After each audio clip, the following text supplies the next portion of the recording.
श्रीगणेशाय नमः। गुरुर्ब्रह्मा गुरुर्देवो महेश्वर गुरु साक्षात् परब्रह्म तस्मै श्रीगुरुवे नमः। त्वमेव माता च पिता त्वमेव त्वमेव बन्धुः सखा त्वमेव त्वमेव विद्या द्रविणं त्वमेव त्वमेव सर्वं मम देव देव।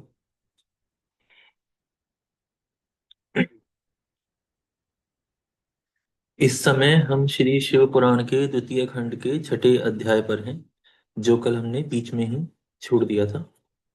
इसमें पाप भेद निरूपण का वर्णन किया गया है, यानी कौन कौन से कर्म पाप कहलाए जाते हैं उसका वर्णन इसमें किया गया है। इसमें आगे बताते हैं, इस प्रकार के पापों के द्वारा मनुष्य प्राणोत्क्रमण के बाद शारीरिक यातना प्राप्त करने के लिए सभी अवयवों से युक्त नूतन शरीर प्राप्त करता है। यमराज की आज्ञा से महाभयानक यमदूतों द्वारा ले जाए जाते हुए ये पापी अत्यंत दुखित होकर यातना शरीर के साथ यमलोक को जाते हैं। यमराज अनेक प्रकार के भयानक दंडों के द्वारा अधर्म परायण मन वाले देवता, त्रियग योनियों एवं मनुष्यों के शास्ता कहे गए हैं। नियम तथा सदाचार में तत्पर होने पर भी प्रमादवश विचलित चित्त वाले लोगों के लिए प्रायश्चितों के द्वारा गुरु ही शास्ता हैं, यमराज नहीं, ऐसा विद्वानों का अभिमत है। पर स्त्री कामियों, चोरों तथा अन्याय से व्यवहार करने वालों का शास्ता राजा कहा गया है, किंतु प्रच्छन्न पाप करने वालों के शासक धर्मराज ही हैं। इसीलिए अपने द्वारा किए गए पाप का प्रायश्चित कर लेना चाहिए, अन्यथा बिना भोगे हुए पाप का नाश करोड़ों कल्पों में भी नहीं होता। जो अपने शरीर, वाणी तथा मन से पापों को स्वयं करता है, कराता है अथवा उसका अनुमोदन करता है, उसका फल पाप गति ही है। यहाँ पर यह अध्याय पूर्ण होता है। यहाँ से सातवां अध्याय प्रारंभ होता है। इस अध्याय में यमलोक का मार्ग एवं यमदूतों के स्वरूप का वर्णन किया गया है। श्री सनत कुमार बोले, चार प्रकार के पापों के कारण विवश होकर समस्त शरीरधारी मनुष्य भय को उत्पन्न करने वाले घोर यमलोक को जाते हैं। यह बात गर्भस्थ, उत्पन्न बालक, युवा, मध्यम, वृद्ध, स्त्री, पुरुष, नपुंसक समस्त जीवों के विषय में जाननी चाहिए। यहाँ पर चित्रगुप्त आदि सभी यम परिचर एवं वशिष्ठ आदि प्रमुख महर्षिगण जीवों के शुभ अशुभ फल पर विचार करते हैं। ऐसा कोई भी प्राणी नहीं है जो यमलोक नहीं जाते। इसे अच्छी तरह विचार कर लीजिए कि अपने किए कर्म का फल अवश्य ही भोगना पड़ता है। उनमें जो शुभ कर्म करने वाले सौम्य चित्त एवं दयालु होते हैं, वे मनुष्य यमलोक में सौम्य मार्ग तथा पूर्व द्वार से जाते हैं, किंतु जो पापी पाप कर्म में निरत एवं दान से रहित हैं, वे घोर मार्ग द्वारा दक्षिण द्वार से यमलोक में जाते हैं। मृत्युलोक से 86,000 योजन की दूरी पार करके अनेक रूपों में स्थित सूर्यपुत्र यम के पुर को जानना चाहिए। यह पुर पुण्य कर्म वाले मनुष्यों को समीप में स्थित सा जान पड़ता है, किंतु घोर मार्ग से जाते हुए पापियों को बहुत दूर स्थित प्रतीत होता है। तीक्ष्ण कांटों से युक्त, कंकड़ों से युक्त, छुरी की धार के समान तीखे पाषा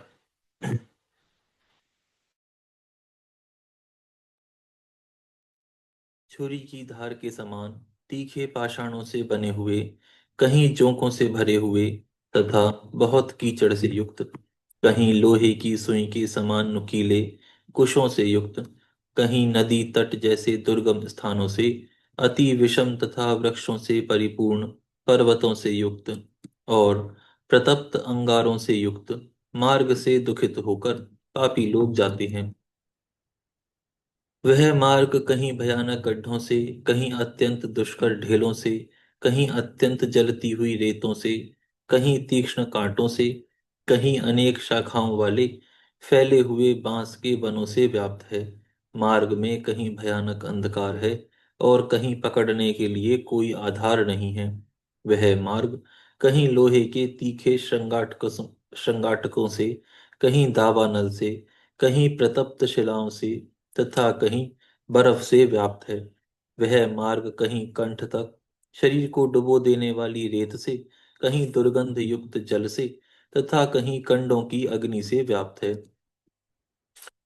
वे नारकीय जीव कहीं अति भयानक सिंहों, भेड़ियों, बाघों तथा मच्छरों से, कहीं बड़ी बड़ी जोंकों से, कहीं अजगरों से, कहीं भयंकर मक्खियों से, कहीं विषधर सर्पों से, कहीं बल से उन्मत्त होकर रौंद डालने वाले मतवाले हाथियों से, अपने नुकीले दांतों से मार्ग को खोदते हुए सूकरों से, तीक्ष्ण सींग वाले भैंसों से, संपूर्ण हिंसक जंतुओं से, भयानक डाकिनियों से, विकराल राक्षसों से और घोर व्याधियों से पीड़ित होते हुए यमलोक को जाते हैं।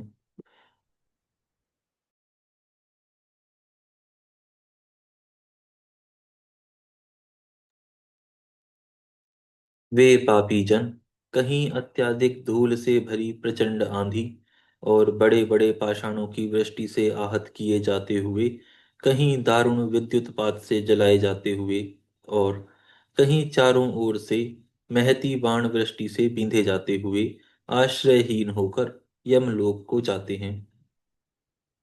वे गिरते हुए वज्रपातों से, दारुण उल्कापातों एवं धधकते हुए अंगारों की वर्षा से जलाए जाते हैं। वे प्रचुर धूल वर्षा आच्छादित होकर रोते हैं और महामेघों की घोर ध्वनि से बारंबार भयभीत होते हैं। वे चारों ओर से बरसते हुए तीखे शस्त्रों से आहत किए जाते हुए तथा अत्यंत क्षारीय जलधाराओं से सिंचित किए जाते हुए यमलोक गमन करते हैं। रूखी तथा कठोर स्पर्श वाली अत्यंत शीतल वायु के द्वारा पीड़ित होकर पापी लोग सिकुड़ जाते हैं तथा सूख जाते हैं। इस प्रकार के भयंकर, पाथेय रहित, निरालंब, कठिन, चारों ओर सर्वथा जलहीन, अत्यंत विषम, निर्जन, आश्रयहीन, घोर अंधकार से परिव्याप्त, कष्टकारक तथा संपूर्ण दुष्ट आश्रयों से युक्त मार्ग से जो मूढ़ तथा पाप कर्म वाले जीव हैं, वे सब यमराज के आज्ञाकारी महाघोर दूतों द्वारा बलपूर्वक यमलोक ले जाए जाते हैं। वे अकेले, पराधीन, मित्रों और बंधुओं से रहित होकर अपने कर्मों को सोचते हुए बार बार रोते हैं। वे प्रेत बनकर वस्त्रहीन, शुष्क कंठ, ओष्ठ एवं तालु वाले, अशांत, भयभीत, जलते हुए एवं क्षुधा से व्याकुल होकर चलते रहते हैं।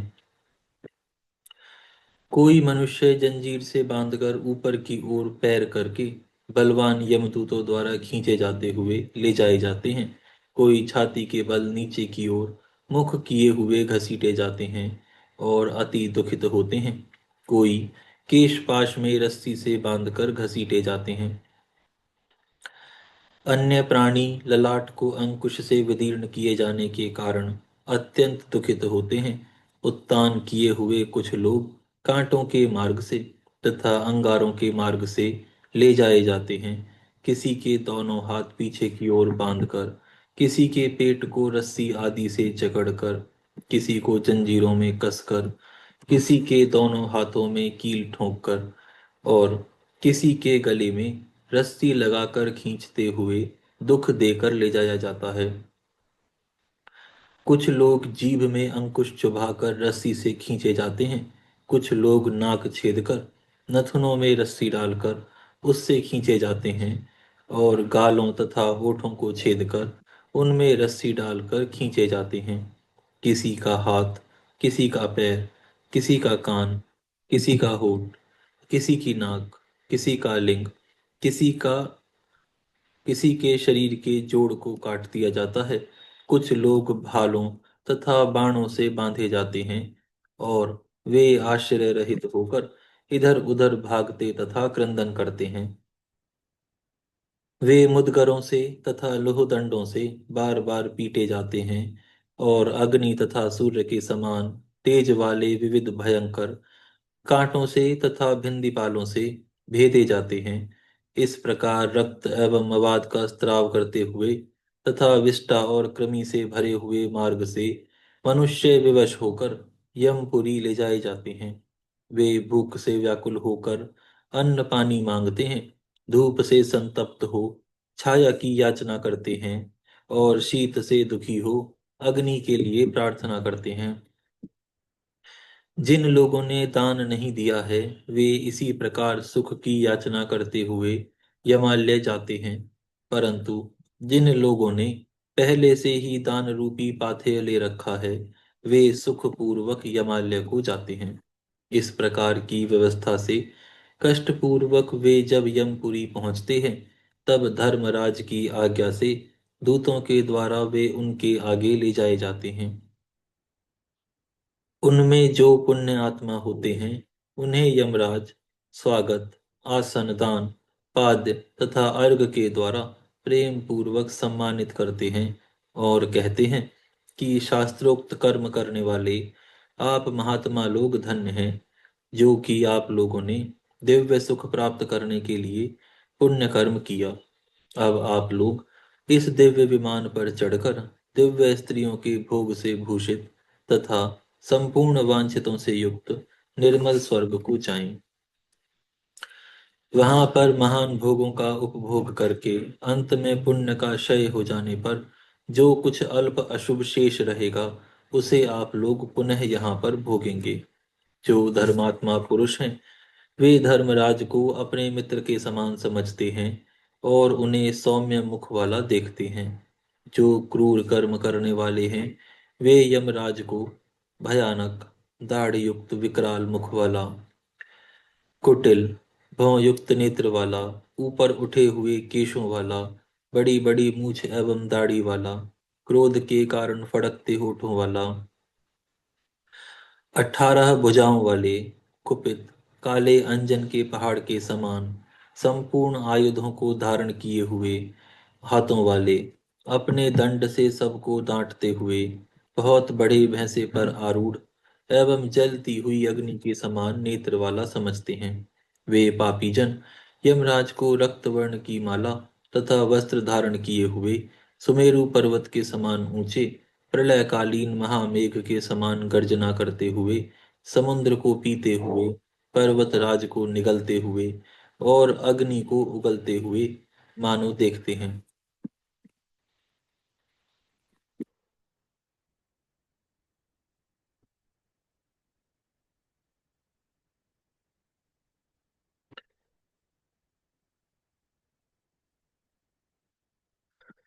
कालाग्नि के समान प्रभा वाली मृत्यु उनके समीप स्थित है और वहीं काजल के समान प्रतीत होने वाले काल देवता तथा भयानक कृतांत देवता भी स्थित हैं।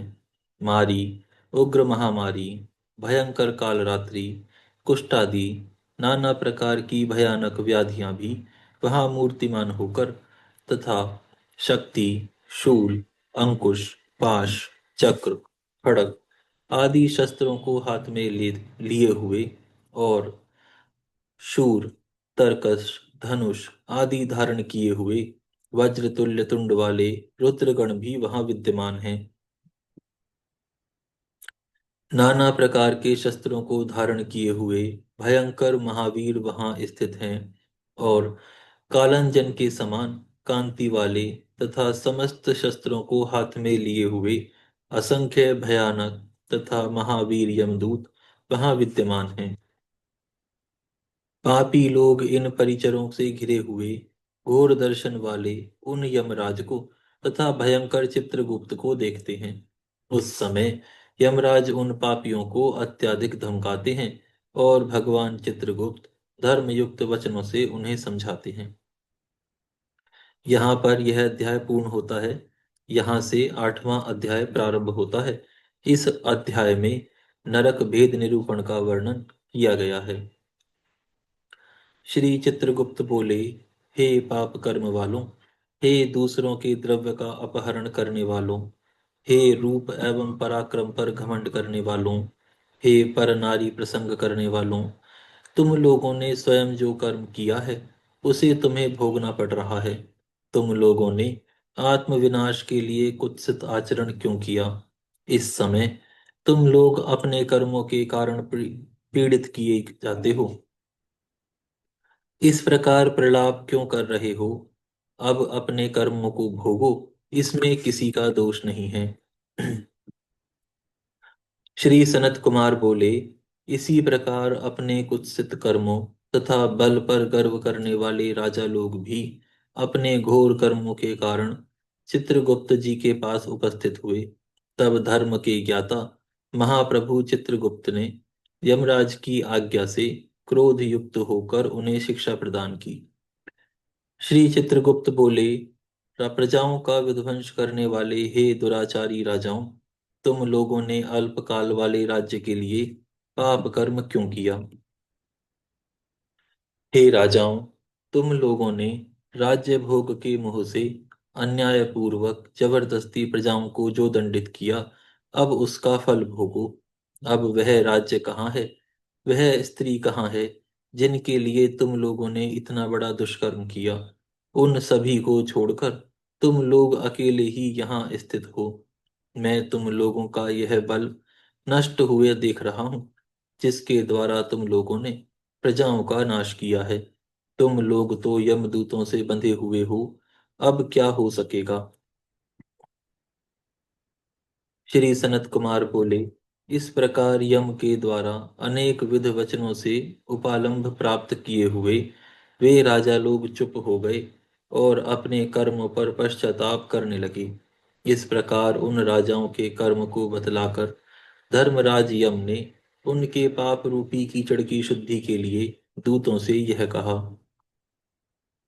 श्री यमराज बोले, हे चंड, हे महाचंड, इन राजाओं को बलपूर्वक पकड़कर नियम पूर्वक क्रम से नरक की अग्नियों में इन्हें शुद्ध करो। श्री सनत कुमार बोले, तब वे दूत शीघ्र ही उन राजाओं को दबोचकर उनके दोनों पैर पकड़कर वेग से घुमाकर ऊपर की ओर फेंककर और पुनः पकड़कर सर्वप्रथम तपे हुए शिलातल पर बड़े वेग से पटकते हैं, मानो वज्र के द्वारा आहत होकर महावृक्ष गिर रहे हों। उस समय अत्यधिक जर्जर हो जाने पर उस जीव के कानों से रक्त बहने लगता है और वह संज्ञा शून्य तथा मूर्छित हो जाता है। तब वायु का स्पर्श कराकर यमदूत उसे पुनः उज्जीवित कर देते हैं और पाप की शुद्धि के लिए यमदूत उसे नरक समुद्र में फेंक देते हैं। उनमें पहली कोटि घोरा है और दूसरी सुघोरा उसके नीचे स्थित है। वहां पृथ्वी से नीचे घोर अंधकारमय सातवें पाताल तल के अंत में सात प्रधान नरक कोटियां हैं, जो 28 नरक कोटियों के रूप में दृष्टिगोचर होती हैं, जिनमें नारकीय प्राणी स्थित रहते हैं। इसी प्रकार अति घोरा, महाघोरा, पांचवी घोर रूपा, छठी तलातला, सातवीं भयानका, आठवीं काल रात्रि, नौवीं भयोत्कटा, उसके नीचे दसवीं चंडा, उसके भी नीचे महाचंडा, चंड कोलाहला, चंडों की नायिका,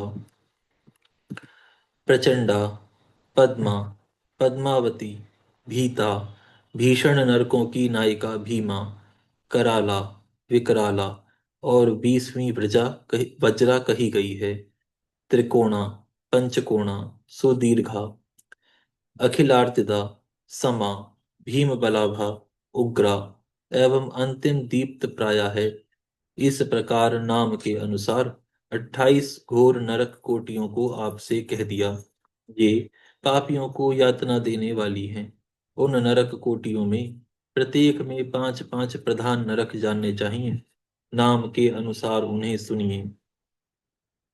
उनमें प्रथम रौरव है, जहाँ प्राणी रोते रहते हैं। महारौरव की यातनाओं से महान प्राणी भी रोने लगते हैं।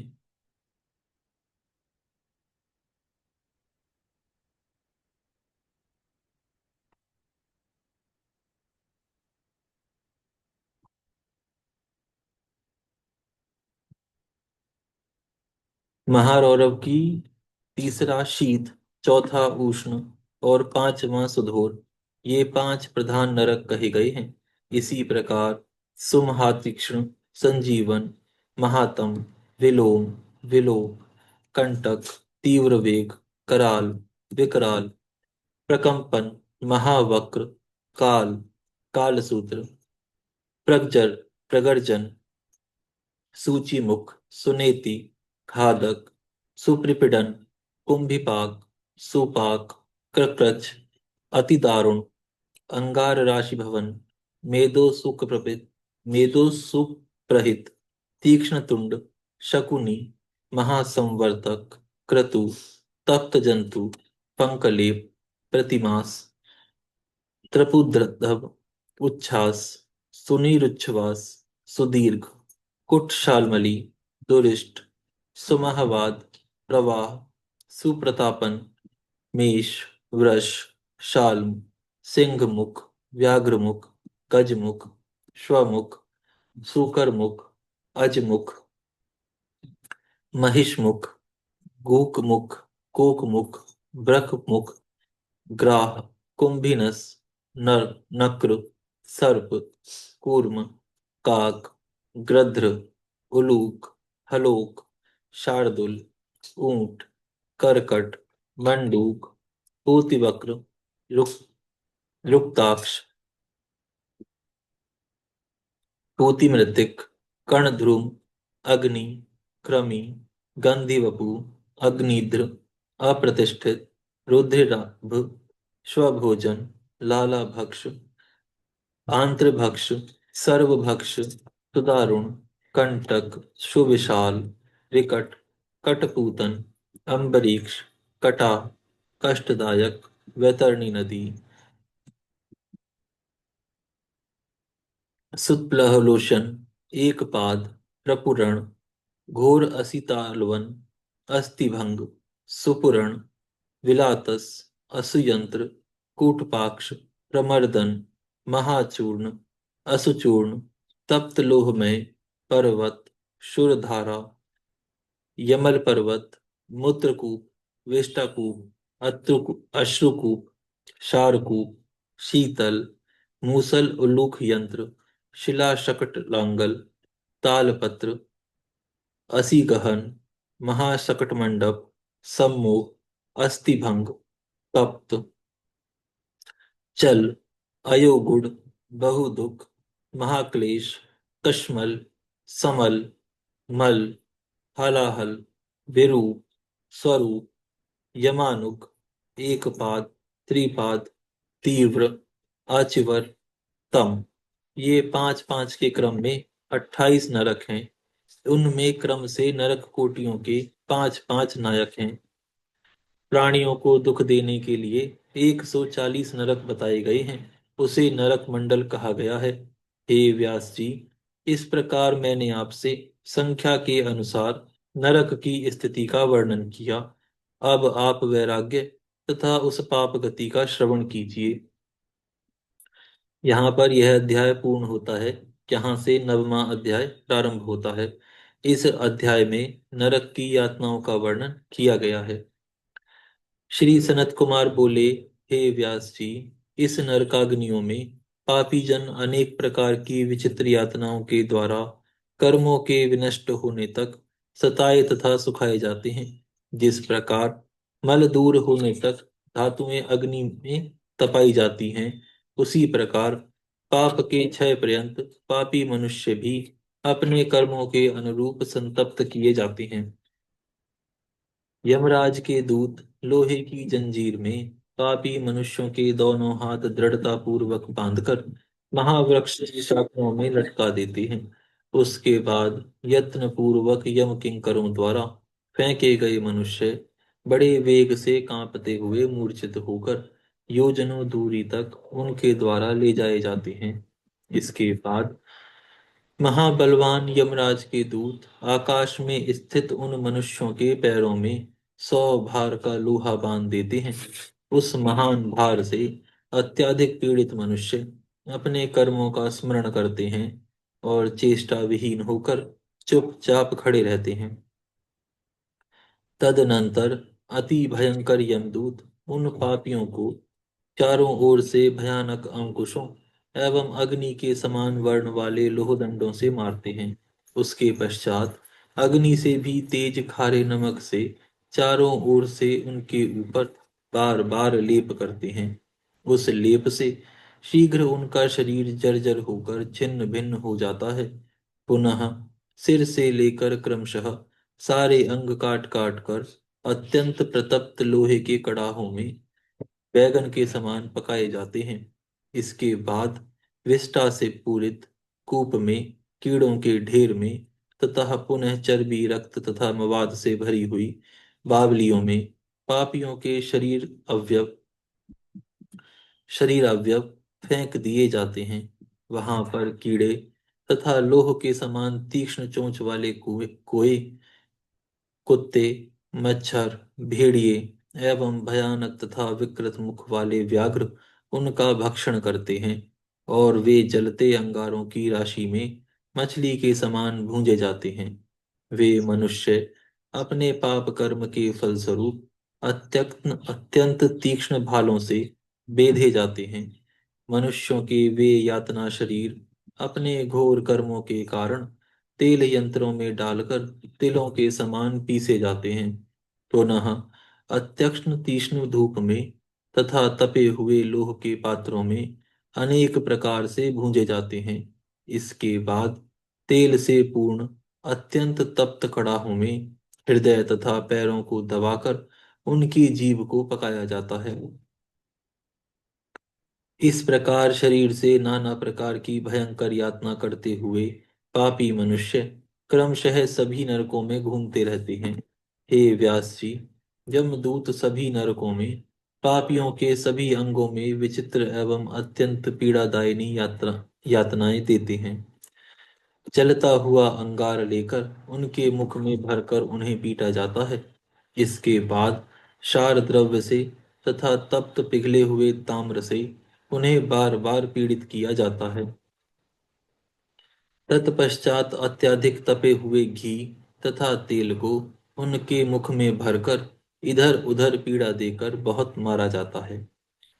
आज हम यहाँ विराम करते हैं, फिर कल से प्रारंभ करेंगे। हे गौ माता, आप सभी देवताओं की माता, सभी तीर्थों का तीर्थ, सभी पुण्य का पुण्य है। हम सभी आपको दंडवत प्रणाम करते हैं। आपकी कृपा हम सभी पर सदैव बनी रहे।